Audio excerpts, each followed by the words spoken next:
Welcome back to an introduction to basic concepts of maintenance and reliability. Let us give you an overview of the contents that we will cover in this course. We will start with some introductory concepts to build the ground level knowledge for future sections. These concepts will include defining reliability, explaining how reliability block diagrams work, explaining the types of standby configurations of systems and how they impact overall system reliability, and finally, introduce the basic metrics used for expressing different aspects of equipment reliability in numbers.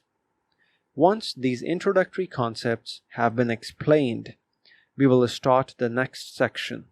It will deal with concepts associated with discovering and exploring the state of reliability in a plant or facility. It will mainly include explanation of different types of assessments and analysis conducted in industry over plant equipment. For example, RAM study, FRACAS, FMEA, and more.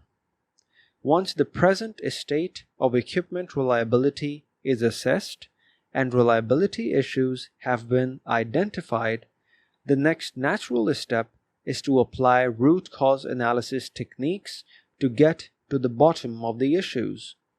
Therefore, we will have a dedicated section for RCA techniques, for example, fault tree, the 5 why analysis, fishbone diagram, and many more. Once we have understood the reliability issues and the underlying root causes, the next natural step is to fix the problems and improve the reliability of plant equipment.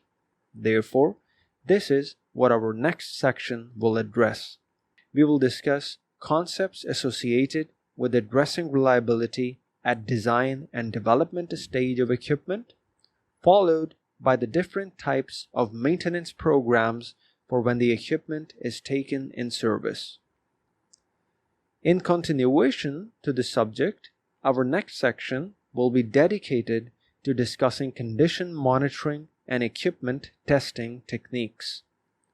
It will include techniques like the lubricant testing techniques, electrical and mechanical testing techniques, and non-destructive testing techniques.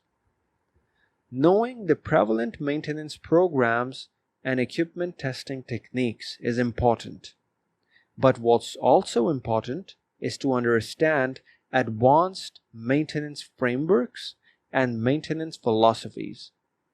What are the maintenance frameworks and maintenance philosophies that have been developed in the field of maintenance and reliability over the course of history? This is what our next section will be dedicated to. We will discuss advanced maintenance frameworks such as reliability-centered maintenance and total productive maintenance. Once these frameworks and best practices have been implemented, the next natural question is to ask whether or not their implementation has improved reliability. So we will conclude our course by introducing the common reliability growth models used in industry. This will conclude our course.